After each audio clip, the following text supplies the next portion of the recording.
겠습니다. 하나님 말씀 마태복음 26장입니다. 마태복음 26장 31절 말씀입니다. 우리 하나님 말씀 마태복음 26장 31절 말씀입니다. 찾으신 줄 알고 봉독 드리겠습니다. 마태복음 26장 31절 말씀입니다. 찾으신 줄 알고 봉독 드리겠습니다. 그때 예수께서 제자들에게 이르시되 오늘 밤에 너희가 다 나를 버리리라. 기록된 바 내가 목자를 치리니 양의 떼가 흩어지리라 하였느니라. 그러나 내가 살아난 후에 너희보다 먼저 갈릴리로 가리라. 베드로가 대답하여 이르되 모두 주를 버릴지라도 나는 결코 버리지 않겠나이다. 예수께서 이르시되 내가 진실로 내게 이르노니 오늘 밤 닭 울기 전에 내가 3번 나를 부인하리라. 베드로가 이르되 내가 주와 함께 죽을지언정 주를 부인하지 않겠나이다 하고 모든 제자도 그와 같이 말하더라. 35절까지 우선 봉독드렸습니다. 우리는 지금 마태복음 마지막 단락을 공부합니다. 마지막 단락의 주제가 예수님이 제사직으로서의 성취 사건입니다. 예수님이 이 땅에 찾아오실 때 구약에 3가지 직임이 있는데 왕, 선지자, 제사직이 있는데 그것들은 하나님의 언약의 나라, 이스라엘 나라를 이루는 언약 중보자들입니다. 왕이 꼭 필요하고 다윗 같은 왕도 필요하고 아론 같은 제사장도 필요하고 모세 같은 선지자, 또 이사야, 예레미야 등등 기라성 같은 그 선지자들이 이스라엘 언약의 나라, 이스라엘 나라를 세워가는데 필요한 하나님의 대리 인물들입니다. 하나님이 직접 와서 그렇게 세우는 게 아니라 인간 왕, 인간 제사장, 인간 선지자를 통해서 하나님의 뜻을 반영을 하면서 하나님이 뜻하신 이스라엘 나라, 우리가 다른 말로 말하면 제사장 나라를 세우십니다. 구약은 구약대로 완벽합니다. 구약이 신약보다 열등하거나 진리성이 부족한 하지 않습니다. 구약은 아브라함이 하신 약속이 모세를 통해서 다윗 때 완벽하게 성취하셨습니다. 이제 그것은 이제 구약에 이루어진 나라는 신약의 실체적이고 신령한 나라, 이제 진짜 나라라는 거죠. 이게 가짜라는 뜻은 아니지만 모형과 그림자니까 실체를 보여주기 위한 방편이었다 이런 거죠. 지금 여러분과 제가 이스라엘 나라 같은 나라를 이루는 건 아니지 않습니까? 이스라엘 나라는 물리적이고 국지적으로 그 땅에 제한이 되어 있지만 예수님 오신 이후로는 성령이 너희에게 임하시면 너희가 권능을 받고 예루살렘과 유다와 사마리아 땅끝까지 이르러 내 증인이 되리라. 이게 신령한 나라가 범세계적으로 펼쳐나가는 거죠. 그리고 우리에게 복음이 전달되기 위해서 130여 년 전에 하나님께서 그 꽃다운 나이에 미국의 선교사들, 또 우리 카나다의 선교사들, 호주의 선교사들을 하나님이 격동을 시키는 겁니다. 이 한국이 어디라고 여기 오면 죽을지도 살지도 모르는 실제로 많이 죽었습니다. 와서 풍토병으로 죽고 박해당해서 죽고 그렇게 죽었지만은 하나님께서 그런 선교사들의 마음을 이제 움직여 가지고 그 2억 마리의 비행기가 그때 대단한 게 있는 게 있을 때가 아니지 않습니까? 배를 타고 건너와서 우리에게 복음을 전해 줬습니다. 그래서 우리가 세계 여성교회에서 우리가 말씀을 나눌 때 우리가 또 우리 교회에서도 선교에 대한 주제를 나눌 때 교회가 있고 선교를 하는 게 아닙니다. 선교, 하나님 예수 그리스도가 계시고 그분이 1호 선교사로 이 땅에 찾아오셨고 예수님이 부활 성천하셔서 죽으시고 부활 성천하셔서 하늘 보좌에서 성령을 보내주시면 이제 정인이 되어서 이 땅에 복음을 전거하는 모두가 선교사입니다. 여러분과 제가 하나님 보내시는 자리에 하나님의 뜻을, 복음을 전하게 되겠죠. 그게 이제 해외로 가는 사람을 우리가 해외 선교사라 하지만은 여러분과 저를 삶의 현장에 다 보내신 겁니다. 가정에, 직장에, 오늘 교회에 등등에. 그렇게 해서 사도 바울 같은 경우는 옥중에 보낸 겁니다. 옥중에 가서 바울은 오네시모를 복음을 전해서 오네시모가 변화해서 새로운 이제 역사가 생겨납니다. 따라서 선교 활동이 있고 교회가 탄생을 하고 교회가 단단하게 세워지면 다시 그 교회가 선교 활동을 하게 됩니다. 요 순환, 이 생명의 순환이 꼭 있는 겁니다. 이래서 이제 하나님께서 그런 구약 시대 때 선지자, 왕, 제사장 이런 하나님께서 하나님의 언약의 나라를 세우기 위해서 쓰신 인물들은 장차 올 그 3가지 직임을 전부 통합하게 되는 그 구약에는 이런 모양 저런 모양으로 하나님의 언약의 나라 이스라엘 나라를 세웠지만은 이제 예수님을 그 모두가 예수님을 지향하고 있고 구약이 전부 언약의 말씀이 되어서 예수님 한 분에게서 수렴이 되는 거죠. 수렴이라는 것은 모든 사건이 하나의 그 정점을 향해서 달려가고 그 성취되는 거죠. 그래서 예수 그리스도 안에 구약의 모든 풍부한 진리가 예수 그리스도 한 분 안에 전부 담겨 있습니다. 그러니까 예수님에 대해서 이모저모로 우리가 신약을 읽어나가면 구약의 근거와 배경들이 예수님이 전하는 복음 안에 다 이렇게 빨려 들어가는 거죠. 오늘 이제 예수님의 제사직입니다. 이제 선지직을 이미 말했고 예수님이 왕직으로서 이 땅의 심판자가 되십니다. 그걸 우리 지난 시간까지 했고 지난 시간부터 우리가 예수님의 죽으심으로 가는 이 인류 최대의 역사 드라마입니다. 예수가 십자가에 이제 부인당하고 잡혀가고 순환당하고 마침내 십자가에 매달리고 이제 죽으시는 그 길을 이제 가는 이것이 하나님이 경륜하시는 이 거대한 드라마, 이 우주 가운데 가장 놀라운 드라마가 지금 착착 펼쳐갑니다. 우리 지난 시간에 대제사장과 그 당대 종교 지도자들이 밀란이 날까 6월절에는 죽이지 말자 이렇게 자기들이 계획했습니다. 그러나 6월절날 죽어야 됩니다. 6월절날 죽기 위해서는 그들은 그렇게 생각하고 계획을 했지만 하나님이 유다를 움직여버립니다. 가룟 유다의 마음에 사단이 들어가서 6월절날 잡혀가도록, 그러니까 유다가 예수를 팔아버리기 때문에 그들의 계획이 무산이 된 겁니다. 6월절날 죽이지 말자, 잡지 말자 했지만 하나님이 가룟 유다를 움직여버려가지고 6월절날 죽도록 이렇게 그들의 계획이 어그러지고 하나님의 작정된 6월절날 죽기로 되어 있습니다. 왜냐하면 예수 그리스도는 6월절날, 구약의 6월절이라는 것은 예수님 십자가에 죽으시고 피 흘려서 이스라엘 백성들을 400일 종살이에서 건져낼 것의 실체적 사건이 이루어져야 되기 때문입니다. 이제 그렇게 하나님의 역사는 이제 움직여 갑니다. 그래서 예수님을 팔아 넘기는 예수님을 파는 유다가 예수님께 랍비여 나는 아니지요.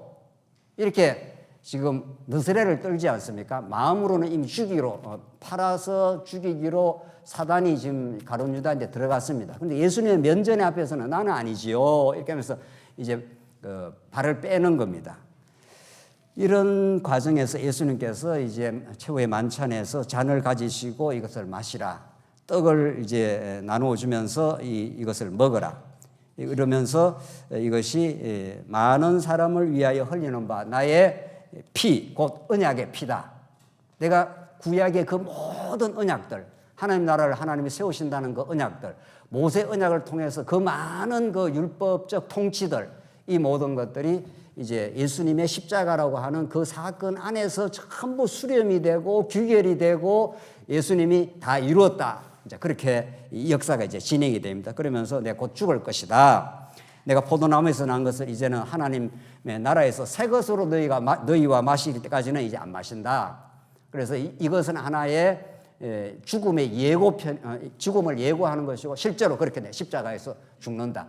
그리고 너희들과 영원한 하나님 나라에서 새 것으로 마시게 되겠다. 새 것 하는 건 새 하늘과 새 땅에서 새 것으로 영원한 하나님의 사랑으로 너희들과 영원히 교제하며 살게 될 것이다. 이게 하나님이 창세전에 궁극적으로 계획한 목표고 그 목표를 향해서 지금 착착 일이 지금 진행되고 있다는 거죠. 31절 오늘 본문입니다. 그때에 이렇게 되지 않습니까? 그때에라는 것은 이렇게 예수님께서 최후 만찬에서 이제 곧 죽으실 걸 예고하신 그때입니다. 오늘 본문 읽은 대로 이제 조금 더 읽고 설명합시다. 예수께서 제자들에게 이르시되 오늘 밤에 너희가 다 나를 버리리라. 기록된 바 스가랴 말씀입니다. 내가 목자를 치리니 양의 떼가 흩어지리라 하였느니라. 이게 스가랴 13장 7절입니다. 한번 스가랴 13장 7절 본문을 한번 보겠습니다. 이미 스가랴에서 이렇게 목자를 치면은 양떼들이 다 흩어질 것을 이제 예언해 놓았습니다. 만군의 여호와가 말하노라 13장 7절입니다. 만군의 여호와가 말하노라 칼아 깨어서 내 목자 내 짝된 자를 치라. 목자를 치면 양이 흩어지려니와 작은 자들 위에는 내가 내 손을 들이우리라. 이렇게 이미 스가랴가 몇백 년 전에 이제 목자를 치면 예수님이 선한 목자이기 때문에 제자들이 선한 목자를 따르는 양들이고 여러분과 저도 전부 예수님을 따르는 양인데 목자를 한번 치게 된다. 그러면 다 양들이 흩어지게 되는 거죠. 질이 멸렬하게 됩니다.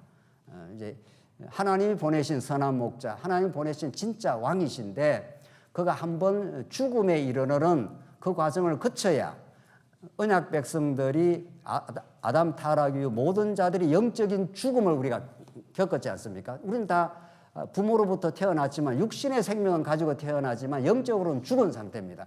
죽었기 때문에 하나님을 모릅니다. 지금 우리는 이제 성령이 찾아와서 거듭나서 이제 하나님을 알게 됐지만 그래서 우리의 죽음을 해결하는 것은 누군가가 와서 우리의 죄값을 치러야 됩니다. 이게 이제 대속입니다. 대속의 죽음입니다. 그래서 예수님이 그렇게 해서 우리 대신 죽기로 작정되어 있고 이제 그 작정을 스가랴서는 예언이 된 거죠.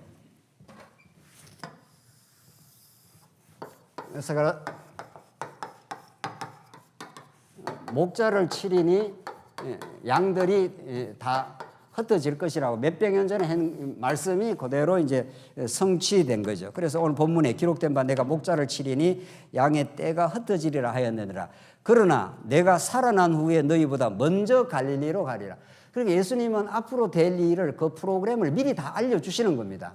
나는 반드시 죽게 돼 있다. 베드로가 안 됩니다 그랬지 않습니까? 왜 예수님이 죽어야 됩니까? 예수님은 꾸짖었습니다. 이 사탄아 물러가라. 너가 하나님의 일을 생각하지 않고 사람의 일을 생각하는도다. 예수님이 이미 그 앞에서 베드로를 꾸짖었습니다. 그렇기 때문에 예수님이 목자인데 목자가 침을 당하고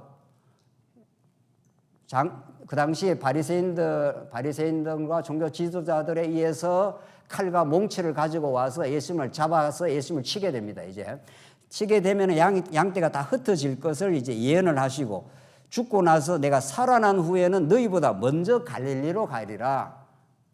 이미 예수님이 미리 예고편을 다 말씀해 주신 거죠. 제자들은 예수님 십자가 죽음에 의해서 절망합니다. 왕으로 오셨는데 큰 능력자로 오셨는데 어떻게 이렇게 허무한 방식으로 십자가에 죽어야 합니까? 거기서 예수님의 제자들이 전부 절망을 거치고 다 예수님을 떠나게 된 거죠. 그러나 예수님은 그걸 거쳐야 진짜 하나님의 능력이 나타난다. 그걸 거쳐야 하나님의 언약이 성취가 된다. 3일 만에 부활하여 너희보다 먼저 갈릴리로 간다. 갈릴리로 가서 너희에게 새로운 사명을 주겠다. 그때가 본격적으로 신약 초대교회가 출범한다. 이 말이죠. 그때 이제 예수님이 부활 성천하시기 전에 제자들에게 위로하시고 내가 이제 올라가면 너희들에게 보내줄 약속의 영 성령을 보내주겠다. 그러면 너희가 오순절날 성령이 오시면 오순절날 성령이 오신 전과 후가 혁명이 일어나는 겁니다. 예수님 사건이 놀라운 이게 정말 혁명 중의 혁명입니다. 이 BC와 AD를 역사의 분기점에 예수님이 서 있습니다. 이것이 구약의 모든 언약을 성취하는 사건인데 이제 그 예수님의 성취 사건을 이 언약 백성에게 예수님에게 일어난 일은 원리적으로 모든 지체에게 일어납니다. 예수님 십자가의 죽으심에 우리도 동참을 했고 3일 만에 부활하심으로 우리도 어떻게 됩니까? 부활의 새 생명에 동참이 됩니다. 그러니까 예수님과 우리는 지체이기 때문에 예수님이 머리이시고 우리가 지체이기 때문에 예수님의 일어나는 모든 일은 우리가 추체험합니다.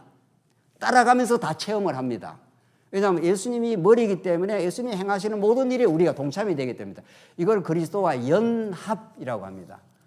이 부분이 너무도 중요합니다. 신학적으로, 복음적으로. 예수님이 하늘 보좌에서 이 땅에 오시는 사건, 그래서 예수님이 이제 죽으시러 가는 거, 이제 오늘 곧 나오는데 그것이 하나님으로부터 버림을 당하는 사건입니다.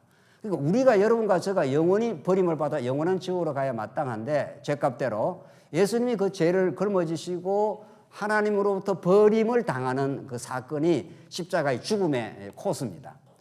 그래서 엘리 엘리 라마 사막다니는 번역을 하면 어떻게 되죠? 나의 하나님 어떻게 해요? 어찌하여 나를 버리셨나이까? 이 사랑의 대상으로부터 버림당함, 이것처럼 고통스러운 건 없습니다. 그 인간이 이 땅에 가장 그 아프게 경험하는 것은 뭐 그게 첫사랑이 됐든 무슨 사랑이 됐든 사랑하는 대상으로부터 버림을 당하는 겁니다. 이거는 생각보다 굉장히 가혹합니다. 굉장히 힘든 겁니다. 사랑하는 대상으로부터 버림을 당하는 그 상처는 쉽게 회복되지 않습니다. 그래서 이제 그 정도는 우리가 정리를 하고 이제 예수님으로 이제 적응을 해봅시다. 예수님이 십자가에 죽으시고 부활하시고 성천하시고 하늘 보좌에서 우리를 지금 이제 다스리시고 이렇게 되는데 다스리시는데 예수님은 머리이시기 때문에 우리 지체가 다 그 예수님이 가신 길을 반복합니다. 예수님 죽을 때 우리 같이 죽었고 부활할 때 우리 같이 부활했고 예수님이 성천하여 하늘 보좌에 앉을 때 우리도 믿음 안에서 앉히시니 했지 않습니까? 그렇죠? 믿음의 설명입니다. 우리가 육신이 지금 천국 가 있지는 않지만 예수님 부활하심으로 우리도 함께 시체이기 때문에 부활에 동참이 된 거죠. 다시 오실 때도 마찬가지입니다. 다시 오셔서 우리를 연합하는 거죠. 그래서 로마서에 예수와 함께 죽고 함께 살아났다 하는 것을 이제 믿음으로 그 예수 그리스도와 연합을 우리가 깨달을 때 우리는 비로소 하나님 나라 누림이라는 게 가능합니다. 우리가 그리스도와 연결되고 연합되지 않으면 그 복음의 그 깨달음과 생명의 누림이 없는 거죠. 그렇죠? 그러니까 연합되어 있기 때문에 이제 깨닫습니다. 오늘 그걸 조금 더 설명을 하겠습니다. 그런데 33절 베드로가 대답하여 가로되 모두 주를 버릴지라도 나는 결코 버리지 않겠나이다. 예수님은 먼저 갈릴리로 가 있겠다. 너희들도 다 나를 버리게 된다. 너희들은 나를 다 버리게 되고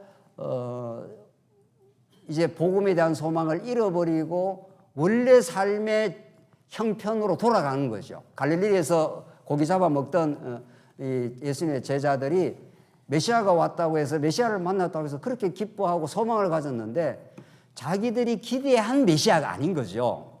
자기들이 유대인들이 혹은 제자들이 기대한 메시아는 어떤 메시아입니까? 군사적이고 정치적인 힘 있는 메시아입니다. 그래서 우리를 로마의 도탄에서 해방시켜주는 그런 메시아를 기대한 거죠. 또 예수님이 실제 그런 능력을 행했습니다. 죽은 자를 살리고 바다를 잠잠케 하니까 이 예수님만 따라가면 로마 제국 뒤집어 엎는 거는 다반사다. 이렇게 기대를 한 겁니다. 우리도 그럴 때가 많습니다. 우리 오전 시간에도 말씀을 나눴지만 예수님이 자꾸 우리의 문제를 해결해 주실 걸 기대합니다. 예수님이 전능자고 예수님이 하나님의 아들이시기 때문에 우리 삶에 어려움이 있으면 자꾸 이 어려움을 적극적으로 해결해 주기를 기대하는 거죠. 그래서 사도 바울조차도 3번이나 기도했는데 기도를 하나님이 듣지 않습니다. 하나님이 그 기도를 안 들은 게 아니고 하나님이 다른 응답을 해 주시는 거죠.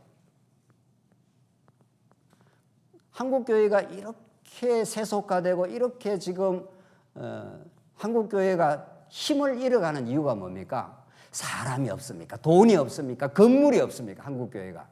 지금 한 10년 이래 한국교회는 급격하게 지금 힘을 잃어가고 있습니다. 복음이 아니면 한국교회는 회복 안 됩니다, 지금. 왜 그렇게 힘을 잃어갑니까? 한국교회에서 전달한 복음이 진짜 복음이었는가 하는 거죠. 예수 믿으면 문제 해결되고 예수 믿으면 건강해지고 예수 믿으면 잘 살게 되고 예수 믿으면 범사가 잘 된다고 가르쳐 놨으니까 뭐 잘 사는 거야. 이제 대충 잘 사니까 더 아쉬울 것도 없고 문제가 있을 때 빨리 문제를 해결해 줘야 되는데 하나님은 전혀 해결해 주지 않습니다. 우리가 원하는 방식대로 원하는 타이밍에 해결해 주지 않습니다. 우리가 그걸 하나님의 침묵이라고 합니다. 하나님 답하지 않습니다. 뭐 아각거린다고 기도한다고 하나님 들어주지도 않습니다. 그러니까 진짜 기도가 뭐냐 이게 중요한 거죠. 그런 기복적인 기도야 우리 교회 아니고도 지금도 법당에서 지금도 새벽에 물 떠놓고 얼마든지 합니다. 얼마든지 이방 종교 어디라도 합니다. 인도 가보니까 힌두 교인들이 막 얼마든지 사원에다가 기도합니다. 잘 되게 해달라고 우리 자식 잘 되게 해주고 우리 가족들 건강하게 해달라고. 하나님 그거 안 들어주십니다. 우리 가족이 건강할 때도 있지만 우리 가족이 힘들 때도 있고 심지어 애가 아플 수도 있고 심지어는 우리 가족이 죽을 수도 있고 그렇습니다. 그런 것을 섭리하시면서 영원한 복음을 이 땅에 속한 진리가 아닌 진짜 영원한 하나님의 사랑을, 이 땅은 잠시 역사와 인생이 하나님을 배우는 것이라, 궁극적인 복음은 그런 것이라, 그런 하나님의 뜻을 우리가 이제 가르쳐 주는 것입니다. 그래서 베드로가 내가 그렇게 이제 갈릴리로 먼저 가서 너희들을 다시 회복시키겠다. 하나님의 회복 프로그램이 이제 다시 시작이 된 거죠. 성령을 보내주셔서 절망한 그들에게. 근데 베드로의 반응이 참 재미납니다. 보시다 33절 베드로가 대답하여 이르되 모두 주를 버릴지라도 나는 결코 버리지 않는다. 그러니까 베드로는 굉장한 영웅적 어떤 심성을 가지고 있습니다. 다른 제자들은 다 예수님 버려도 나는 결코 안 버립니다. 내가 어떤 사람입니까? 뭐 이런 거죠. 내가 도대체 어떤 존재인데, 내가 의리로 치면은 보통 내가 의리가 아닌데, 예수님을 내가 3년이나 수제자로 따라다녔는데 결코 버리지 않는다. 이 말을 하는 베드로는 베드로 자신이 어떤 존재인 걸 모르는 겁니다. 인간은 결코 앞으로 될 일을 내가 이렇게 반드시 하겠다 이런 말을 할 수 없습니다. 그러니까 우리가 그런 말을 평소에 살다가 할 때가 있는데, 그거는 반드시 하나님이 사랑하는 백성은 그것이 안 된다는 걸 입증시켜 줍니다. 반드시 입증시켜 줍니다. 내가 반드시 일을 하겠다, 반드시 저 일을 하겠다, 뭐 이런 거 있지 않습니까? 베드로가 지금 자기를 모르는 겁니다. 자기가 얼마나 연약한 죄인인지. 인간은 평소에 편안하고 여유로울 때는 앞으로 이렇게 할 수 있다, 이렇게 하겠다 이런 말을 합니다. 그러나 궁지에 몰리거나 인간은 어려움에 몰리거나 작은 이해관계에 딱 몰려도 입장 딱 바꿉니다. 그게 인간입니다. 인간의 연약성, 인간의 자기중심성, 이것을 우리가 인정하지 않고 깨닫지 않으면 복음의 깊이로 들어갈 수가 없습니다.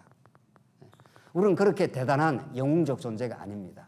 성경은 그것을 모세의 실수, 다윗의 범죄, 사도 바울의 어리석음 일일이 다 하나님께 노출을 시키고 정리를 해줍니다. 그것이 하나님이 하시는 일입니다. 34절 예수께서 이르시되 내가 진실로 내게 이르노니 오늘 밤 닭 울기 전에 내가 3번 나를 부인하리라. 아니다. 너 닭 울기 전에 나를 3번 부인해. 너 나를 버리지 않는다고 하지만 그 결단이 얼마나 허무한가를 조금 지나보면 입증이 될 거다. 이렇게 합니다. 그렇게 하는데도 35절에 뭐라고 하는가 한번 보십시다. 베드로가 이르되 내가 주와 함께 죽을지언정 주를 부인하지 어떻게 해요? 않겠나이다. 예수님이 저 예언까지 해주는데 예수님보다 더 셉니다. 베드로는 참 하여튼 인간의 이 어리석음을 어찌 다 말로 다 할 수 있습니까? 예수님이 너 나 부인해 그러면 여러분과 저 같으면 어떻게 해야 됩니까? 그렇겠네요. 이렇게 하든가. 그럴 수밖에 없는 죄인이네요. 이렇게 나오네요. 그렇게 안 나온다는 겁니다. 문제는 성령이 오시기 전입니다. 이게 성령이, 이게 이제 사복음서가 이제 부활 성천 하시기 전에 이제 있는 일인데, 이제 예수님 부활 성천해서 하늘 보좌에서 이 성령을 보내자. 오늘 우리 찬송에서 나왔습니다.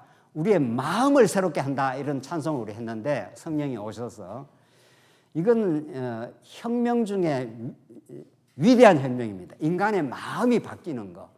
인간의 마음이 하나님 중심으로 그냥 바뀌는 게 아니고 말입니다.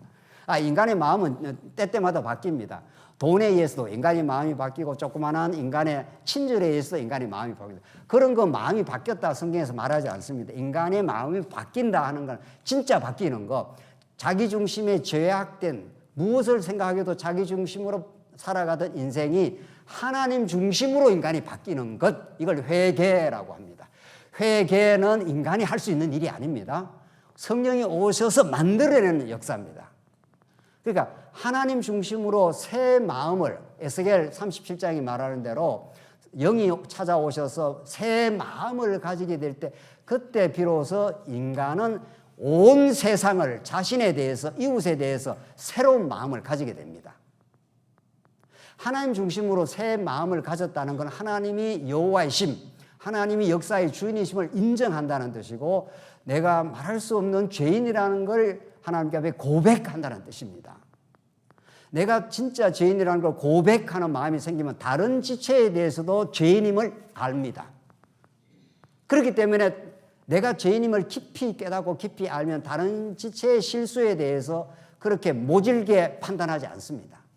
그럴 수 있지. 그럴 수밖에 없지. 이렇게 됩니다. 이것처럼 혁명이 없습니다. 자, 그래서 성령이 오셔야 된다. 성령이 오시기 전에는 베드로가 결단을 몇 번이나 합니까? 네, 예수님 따라가겠습니다. 결코 버리지 않겠습니다. 예수님께서 너 3번 부인할 거야. 베드로가 이르되 내가 주와 함께 죽을지언정 주를 부인하지 않겠습니다. 그러니까 베드로가 그러니까 덩달아서 다른 제자도 어땠다는 겁니까? 재밌는 사실은 베드로가 내 절대로 내 부인하지 않습니다. 그러니까 막 예수님께 막 충성 맹세를 한 거 아니에요. 그러니까 옆에 제자들도 뭐 했다는 거예요? 아이고 나도 우리도 예수님 부인 안 합니다. 그러니까 예수님 기분이 좋았겠죠? 일반적으로 말하면 예수님 기분이 좋았는 게 아니라 아이고 이 친구들아 뭐 이런 거예요. 너희들이 그런 결단으로 나를 따라올 수 없어. 성령이 오셔야 돼. 이런 말입니다. 예수님이. 이제 성령을 보내주십니다. 성령이 오시면 이렇게 결단하고 다 패배했지 않습니까? 다 실패했습니다. 베드로가 다. 그러니까 성령이 오시고 나서 베드로가 가장 담대해졌습니다. 물론 사도 바울도 담대했지만은 성령의 이끌림을 받는 성도라야 충성이라는 성령의 열매가 가능합니다. 충성이라는 말이 너무 아름다운 말이에요. 이 가운데 중자의 마음심자, 이 참 우리 옛날 사람들이 이게 한자는 문자 글자 아닙니까? 그 임금님에게 충성할 때는 사육신 이런 사람은 죽어도 임금 한 사람 외에는 마음을 안 바꾼다 이런 뜻입니다. 그게 사육신들입니다. 죽이라 나를. 나는 다른 임금을 섬기지 않겠다. 그래서 실제로 죽었습니다. 인간 임금에게도 그렇게 열렬합니다. 인간은 정말 물론 그 타락한 인간의 죄성이지만 충자가 이런 충자입니다. 이게 마음심자 아닙니까? 마음이 중앙에 딱 자리 잡고 있다는 마음이 좌우로 안 흔들린다 이런 뜻입니다. 이 마음을 성령이 주시는 열매입니다. 우리는 그리스도만 섬기겠노라. 우리 교회는 그리스도의 영광만을 추구하겠노라. 그리스도 외에 누구도 우리는 자랑하지 않겠노라. 이게 여러분과 저에게 충성스러운 마음입니다. 이게 신하는 왕에게 충성을 드릴 때 삶이 아주 고추 세워지고 그 힘차게 되는 거죠. 그러니까 왕이 자꾸 바뀌면은 인간이 방황하게 됩니다. 예수님께 충성을 드렸다가 돈에게도 충성을 드렸다가 세상에게도 충성을 드렸다 이러면은 이제 마음이 왔다 갔다 하는 거죠. 그 사람은 충성스러운 사람이 아닙니다. 그러니까 가운데 중자 마음 심자 우리의 마음을 하나님께서 딱 이 가운데라는 것이 이게 예수 그리스도가 우리의 왕이시니까 우리는 이분에게만 충성하겠습니다. 이게 우리가 전진하는 예수 믿는 사람들이 전진하게 되는 성령의 감동을 받은 우리 모든 택한 백성들이 내가 사람에게서 기쁨을 내가 얻으려고 했으면 이 내가 고난을 받지 않는다. 갈라디아서의 정언입니다. 내가 사람들에게 비유를 맞춰서 사람들에서 칭찬을 받을 수 있었으면 내가 복음을 복음대로 전할 수가 없었다. 이게 바울이 결기가 있는 복음적 결기에 의해서 전진하는 방향입니다. 그래서 온 성도들이 그리스도를 충성하게 되는 그리스도 중심으로 살아가는 이게 이제 성령이 하시는 일인데 성령이 오시기 전에는 그렇게 되질 않는 겁니다. 디모데전서 1장 15절을 한번 보겠습니다. 디모데전서 1장 15절에서 어떤 말씀을 하는가 한번 보십시다. 사도 바울이 나를 본받으라 하지 않습니까? 그때 본의 의미가 뭔지를 우리가 정확하게 오늘 이 본문 맥락에서 알 필요가 있습니다. 7장 15절입니다. 읽겠습니다. 밑보다 모든 사람 한번 같이 한번 읽어보겠습니다. 시작. 밑보다 모든 사람이 받을 만한 이 말이여 그리스도 예수께서 죄인을 구원하시려고 세상에 임하셨다 하였도다. 죄인, 그다음 16절. 죄인 중에 내가 괴순이라. 16절입니다. 그러나 내가 긍휼을 입은 까닭은 예수 그리스도께서 내게 먼저 일체 오래 참으심을 보이사 후에 나를 믿어 영생을 얻는 자들에게 본이 되게 하려 하시면 이게 본이 나옵니다. 여기까지 나와서 16절까지. 그래서 사도 바울은 자기가 전진하는 방향에 자기와 함께 복음을 추구하는 사람들의 본이 되게 하려고 했다. 이때 본의 의미가 뭐냐면 오늘 이 본문의 말씀에 따르면은 사도 바울이 그리스도께서 죄인을 구원하시려고 세상에 임하셨도다 하였도다. 죄인 중에 내가 괴순이라. 바울이 지금 내가 괴수라고 지금 고백했습니다. 15절에 16절. 그러나 내가 죄인의 개수인데 그러나 내가 긍휼을 입은 것은 예수 그리스도께서 내게 일체 오래 참으심을 보이사 후에 주를 믿어 영생 얻는 자들에게 본이 되게 하려 하심이라. 그러니까 본의 의미가 어떤 본이냐는 거예요. 그 세상에서는 똑똑한 사람, 뭐 사상가 이런 사람은 자기를 따르라는 거죠. 자기가 이런 충성스럽고 결기 있는 삶을 살았으니까 너희가 이제 나를 따르라는 거 아닙니까? 성경에서 보는 내가 얼마나 죄인 중에 괴수인데 하나님의 내가 긍휼을 입은 자다. 이런 나를 하나님의 일꾼으로 써주셨다. 그것이 본이다 이런 뜻입니다. 세상에서 말하는 본과 도덕적 차원에서의 본과 이 보험적 본이 얼마나 다른지 모릅니다. 그러니까 여러분 우리 뭐 오래 신앙생활 하시고 신실하게 살아가는 우리 장로님이나 앞에 믿음의 사람들 내가 성도들의 본이 된다 했을 때는 내가 무엇이 잘난 구석이 있고 내가 잘한 것이 있으니까 그걸 본받아라. 본이라는 게 그 모델 아닙니까? 그게 아니라 내가 얼마나 죄인 중에 괴수였는가. 15절에 그렇게 나오죠. 16절에 내가 그런데 죄인 중에 괴수였지만 그러나 긍휼을 내가 입은 존재다. 이런 나를 본받으라는 겁니다. 그러니까 사도 바울은 나는 내가 얼마나 죄인 중에 괴수인지를 내가 알고 있다. 그런데 나를 하나님께서 긍휼히 여겨주셨다. 그래서 나는 그리스도 아니면 내가 살 수가 없는 존재다. 그리스도만이 나의 영원한 자랑이 되었다. 그리스도만을 나는 찬양하며 살 수 있는 그런 신앙적 하나님의 본으로 내가 전진하고 있다. 그걸 본받아라 이런 뜻입니다. 이 본의 의미가 다른 거죠. 예. 세상 사람들이 말하는 본은 자기 본의 근거가 자기 안에 있어요. 자기 의로움, 자기 어떤 영웅적인 어떤 행동. 예수 안 믿어도요 얼마든지 막 신나 붙고 민주주의를 위해서 죽기도 합니다. 그게 무슨 뭐 하나님의 영광을 위해서 그러나요? 자기 의를 위해서 그러는 거죠. 자기 의를 위해서 인간은 자기 몸을 불태워 불사르기도 합니다. 사랑이 없으면 아무것도 아니니라. 고린도전서 13장 말씀 그런 말씀입니다. 껍데기로 나오는 행동, 껍데기로 아주 사람들에게 현혹시키는 그런 일로 우리는 교회 본을 삼지 않습니다. 성경이 오늘 디모데전서에서 말하는 본은 내가 얼마나 하나님 앞에 죄인 중에 괴수인가. 그런데 하나님의 언약적 사랑을, 긍휼을 얼마나 덧입은 존재인가. 나는 그리스도 아니면 살 수가 없다고. 그리스도가 내게 모든 것이라고. 그리스도 안에서 하나님의 영광을 내가 보고 산다고. 그런 신앙적 결기를 따라가는 사람들, 그걸 우리가 본받을 이유는 있죠. 그걸 우리 주변의 사람들이 그렇게 살아가는 사람이 있다면 그건 그 사람을 통해서 하나님의 영광이 드러나니까. 그렇지 않습니까? 그걸 우리가 본받고 따라가는 거지 어떤 사람 자체를 본받는 건 아니라고요.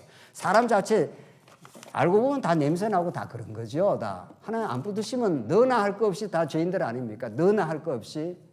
근데 그 사람을 어떻게 따르냐고요. 그 사람 속에 역사하는 복음의 능력, 그 사람이 그리스도를 추구하는 신앙적 결기, 그 충성심, 누구도 의지하지 않는 하나님의 사람, 그런 사람들이 모여서 하나님의 영광을 위해서 살아가고자 하는 교회, 그것이 이 땅에 세워진 하나님 나라의 교회인 거죠. 그래서 오늘 이 베드로의 실수를 왜 성경에서 이렇게 기록을 해놨겠습니까? 그것도 여러 차례 뭐 베드로를 뭐 무시할 일이 있나요? 하나님이 그건 아니라는 거죠. 베드로의 연약성, 베드로가 자기의 실상을 인정하지 못하고 깨닫지 못했던 어리석음. 그러나 하나님께서 성령을 보내주시면 베드로처럼 또 담대한 사람이 어디 있습니까? 베드로를 잡아서 너 이제 예수 전가하지 마라 그러니까 베드로가 내가 너희들 말 들어야 될지 하나님의 말씀을 들어야 될지 너희들이 판단해 이런 거죠. 그러니까 성령 오시기 전과 성령 오시기 이후의 베드로는 극에서 극으로 달라집니다. 그러니까 우리가 이런 복되고 충성스러운 삶이 없다는 게 아니에요. 뭐 인간이 죄인이니까 아무것도 못한다는 걸 강조하는 게 아니에요.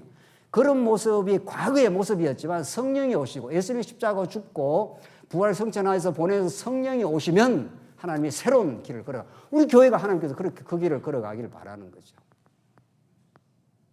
우리 모두가. 그래서 우리가 정말 진리를 위해서 살기를 바라는 거죠. 그래서 살고 나서 이 모든 일들을 하나님의 그 긍휼과 자비가 나를 불쌍히 여겨주셔서 하나님 나를 사랑하셔서 이 자리에 있게 하셨습니다. 사랑하셔서 이 일을 하게 되었습니다. 사랑하셔서 이 선교를 하게 되었습니다. 그러니까 그 선교를 하든 봉사를 하든 오늘 식사 당번을 하든 이렇게 이 성도들을 섬길 마음 주셔서 하게 했기 때문에 너무 감사한 거죠. 그래서 우리가 찬양하는 거 아닙니까? 뭐 여성교도 찬양하고 우리 일남하면 찬양해야 되겠는데 저도 하죠. 참 감사합니다 말이에요. 아니 다 사회생활하고 어디 가면은 다 우리 사장님도 있고 뭐 그럴 거 아니에요.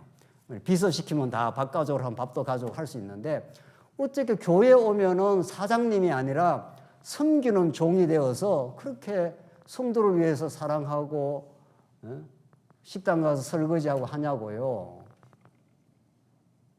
얼마나 놀라운 이것처럼 혁명이 있습니까?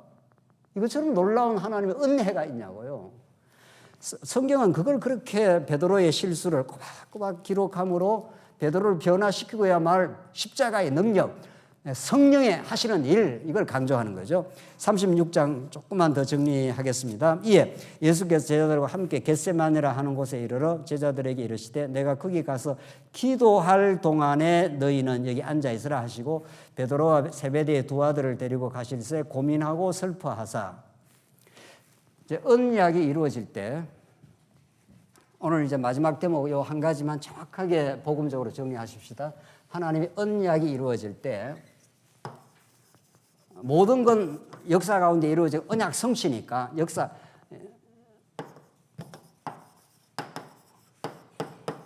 여러분과 제가 지금 살아가는 모든 걸 역사라 합니다. 히스토리입니다. 창조부터 종말까지 전부 역사입니다. 역사는 언약에 근거해서 이루어지는 일이라 믿습니다. 우리는. 그렇죠? 이게 우리가 그토록 중요시하는, 그래야 하나님의 살아계심이 우리가 드러나니까 어떤 역사가 그냥 된 게 아니라는 거죠. 내가 이렇게 저렇게 해서 된 게 아니라 하나님의 뜻이 언약이 이루어진 것이다. 그러니까 하나님이 하신 일이다 이런 말이죠. 그런데 이게 너무 중요한 골격인데 오늘 본문에 따르면은 여기에 뭐가 하나 들어갑니다. 여기에 이런 과정을 거쳐서 언약이 이루어진다는 게 들어갑니다. 그게 여러분들 벌써 우리가 확인한 대로 36절 조금 더 읽읍시다. 38절 이에 말씀하시되 내 마음이 매우 고민하여 죽게 되었으니 너희는 여기 머물러 나와 함께 깨어 있으라 하시고 조금 나아가사 얼굴을 땅에 대시고 엎드려 뭐 하고요? 기도하여. 뭐 한데 기도를 합니까? 예수님이 어차피 언약대로 죽으실 건데 그냥 죽으시면 되는 거지. 그게 하나님의 작정된 뜻이고 영원한 하나님의 뜻을 이루는 게 십자가의 죽으심인데 왜 예수님이 기도하여 계속 나옵니까? 그래서 언약은 정해진 언약은 아무도 변개를 못합니다. 땅에 떨어지지도 않습니다. 그대로 성취됩니다. 그런데 중요한 거는 여기서 중요한 거는 이 과정에 무슨 과정을 필연적으로 통과합니다. 이 부분에 대해서 우리가 진짜 잘 정리를 할 필요가 있습니다. 이 과정이 그냥 스킵하고 지나갈 수가 없습니다. 슬쩍 건너뛰고 뛸 수가 없습니다. 그러니까 반드시 성취가 되는데 이 과정을 거쳐서 성취된 거라야 모든 건 하나님 뜻대로 됩니다. 하나님 뜻대로 안 되는 게 뭐 있습니까? 이 땅에 어떤 것도. 그런데 이 중간 과정이 통과한 과정을 거친 사람과 이에 대해서 깊이 깨닫지 못하는 사람은 모든 일은 성취됩니다. 이런 거 제가 뭐 안 해도 뭐 어떤 일도 성취됩니다. 계획한 일은. 그런데 이 과정을 통과한 사람과 안 통과한 사람은 극과 극으로 달라집니다. 이제 극과 극으로 달라집니다. 이것을 우리는 기도라 합니다. 예수님 십자가 죽으실 건데 왜 이렇게 피와 땀이 되도록 기도하고 지금 고민하고 슬퍼하시고 지금 그럽니까? 다시 한번 보십시오. 38절. 이에 말씀하시되 내 마음이 매우 고민하여 죽게 되었으니 예수님 십자가 뭐 다 작정되어 있는데 그냥 죽으시면 되지. 왜 고민합니까? 왜 죽게 되었다고 이렇게 슬퍼하십니까? 너희는 여기서 머물러 나와 함께 깨어있으라 하시고 39절 조금 나아가서 얼굴을 땅에 대시고 엎드려 기도하여 이르시되 내 아버지여 만일 할만하시거든 이 잔을 내게서 지나가게 하옵소서. 그러나 나의 원대로 마옵시고 아버지의 원대로 하시옵소서. 이 절실한 기도를 하는 겁니다. 하나님 이런 말이죠. 아버지 이 잔을 내게 좀 지나가게 해달라. 근데 여기서 중요한 것은 예수님이 십자가에 못 박히는 것이 단순한 육체의 고통 때문에 그런 것만은 아닙니다. 이걸 깊이 아실 필요가 있습니다. 제가 그번에 서두에 중간에 말씀드렸죠. 사람은 인간이 자기 의를 위해서도 신나를 들어붙는다니까요. 신나를 들어붙고 민주주의 만세하고 신나에 붙어서 떨어져 죽는 걸 제가 눈에 현장에서 봤어요. 민주주의 만세 하면서 뭐 발코니에서 이렇게 막 떨어져요. 그 학생들이 와 하고 말이에요. 그 80년 중반입니다. 그 사람이 뭐 영웅이 되는 거예요. 영웅이 되는 거예요. 순교자가 나온 거죠. 그 인간은 자기를 위해서 고통을 감내합니다. 자기 영광을 위해서. 이 부분을 잘 이해를 할 필요가 있습니다. 저 사람이 아주 영웅적으로 일을 하네? 그렇지 않습니다. 누구를 위해서 하는지 아무도 모르는 거예요. 알고 보면. 진짜 우리 성령이 역사를 하시면은 지금 예수님이 고민하고 지금 슬퍼하시는 것은 이제 곧 십자가에서 겪어야 될 육체 고통만은 아닙니다. 아까 전에 말씀드린 대로 엘리 엘리 라마 사막달이라는 것은 하나님의 사랑 안에서 원래 예수님은 영혼 안에서 하나님과 한 분이십니다. 아버지와 아들 관계이기 때문에 한 분입니다. 그 연합입니다. 그런데 아담이 타락함으로 인간이 하나님과 분리된 거죠. 하나님과 분리된 그것이 이제 고통입니다. 그래서 인간은 이 땅에서 평안이 없습니다. 뭐든지 자기가 주인 노릇하고 그래서 평안이 없습니다. 그래서 그 분리된 인생을 하나님과 다시 연합하기 위해서 예수님이 버림을 받는 겁니다. 엘리 엘리 라마 사박다니. 하나님으로부터 버림을 받는 그 영적 고통을 예수님이 치르시는 겁니다. 그걸 슬퍼한다는 거지. 그러니까 이 말의 의미를 깊이 우리가 신학적으로 복음적으로 이해할 필요가 있습니다. 예수님이 대단하신 분인데 뭐고 곧 죽었다가 이제 3일 만에 살 건데 말이야. 그걸 가지고 우리가 고민하고 기뻐하냐. 이렇게 예수님이 하시는지 감정을 치부를 해버리면 복음의 깊이를 우리가 알 수가 없습니다. 예수님은 이 한 길 한 길이 하나님이 어떠신 분인가를 지금 드러내는 길이고 언약의 뜻을 이루는 과정에 기도하게 됩니다. 그래서 할 수만 있으면 이 선잔을 지나가게 하시옵소서. 그런데 예수님은 하나님의 뜻을 압니까 모릅니까? 아십니다. 육체로서는 지나가게 되기를 좀 바랐지만은 그리고 하나님과 분리되는 것이 너무도 고통스러우니까 사랑하는 자와 분리되는 거. 사랑하는 애인하고 뭐라 그러죠? 헤어지는 거. 실연. 그것도 얼마나 우리 여성 동지들은 고통스러워 합니까? 옛날에. 다 옛날이 지나간 이야기지만. 영원한 하나님과 분리된다는 건 보통 고통이 아닙니다. 그래서 하나님으로부터 이제 버림 당하는 것이 고통스러우니까 좀 이거 지나갈 수 없습니까? 했는데 압니다. 예수님은. 그게 내가 이 잔을 마셔야 된다는 걸 알고 있습니다. 그래서 내 뜻대로 마옵시고 어떻게 해요? 아버지의 뜻대로, 아버지의 원대로 하시옵소서. 이 절실한 기도의 과정을 거쳐갑니다. 오늘 시간이 다 됐기 때문에 이 절실한 시간의 과정을 거치면서 이게 성취됩니다. 아버지 뜻대로 하시오. 그러니까 기도 서로 안 해도 될 겁니까? 안 될 겁니까? 될 건 될 겁니다. 그런데 기도를 안 하면 어떻게 됩니까? 만약 여러분과 제가 딴 것까지 복음을 전파하는 일에 우리 모두를 사용해 주시옵소서 간절한 기도를 했다 칩시다. 인도 땅에 중국 땅에 복음이 전파되도록 우리가 해 주십시오. 그들에게도 복음이 필요합니다. 간절히 기도하고 이루어지면은 할렐루야 하게 되죠. 근데 기도를 안 하면 어떻게 됩니까? 땅 전파되겠지. 이 복음이 어디라도 전파되겠지. 기도를 안 하면은 그 일에 동참이 된 겁니까? 안 된 겁니까? 그 일에 동참이 안 된 겁니다. 그러니까 어떤 복음이 전파돼도 그게 내 일이 안 되는 거는 안 되는 겁니다. 내 일이라기보다도 내가 거기에 연루된 복음적 깨달음이 없는 거죠. 이게 분명해졌습니까? 그래서 우리가 기도하는 겁니다. 하나님, 땅끝이 복음에 전파되게 하시고 우리 교회가 많은 시련을 겪었지만은 회복되게 하시옵소서. 다른 걸로 회복될 수가 없사오니 복음을 우리 모든 성도들이 잘 깨닫게 하시옵소서. 이게 우리의 간절한 기도입니다. 이 기도를 하나님이 듣습니까? 안 듣습니까? 반드시 듣습니다. 반드시. 이게 하나님의 뜻이기 때문에. 언약은 무엇을 통해서 성취된다고요?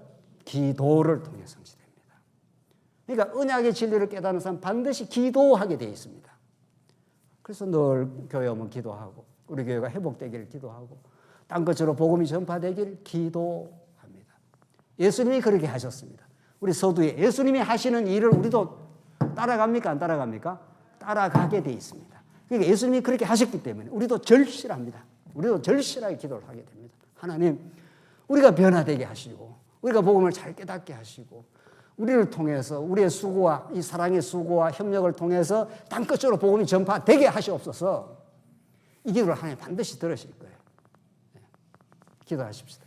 자비하신 하나님 아버지 은혜를 감사합니다. 오늘 언약이 십자가를 통해서 이루어지는 이 위대하고 놀라운 하나님의 경륜과 섭리를 우리가 확인했습니다. 예수님 얼마나 슬퍼하시고 고민하시고 절절히 기도하시면서 아버지 원대로 아버지 뜻대로 되어지기를 기도했던 기도의 대로 예수님 십자가에 죽으셨습니다. 그러나 부활하시고 우리에게 영원한 소망이 되어주셔서 너무도 감사합니다. 우리도 예수님의 기도를 따라 참 이 땅에 하나님 나라가 이루어지기를 땅끝으로 복음이 전파되기를 저희들 간절히 바라오니 이 기도를 들어주시옵소서. 예수님 이름으로 기도하옵나이다. 아멘.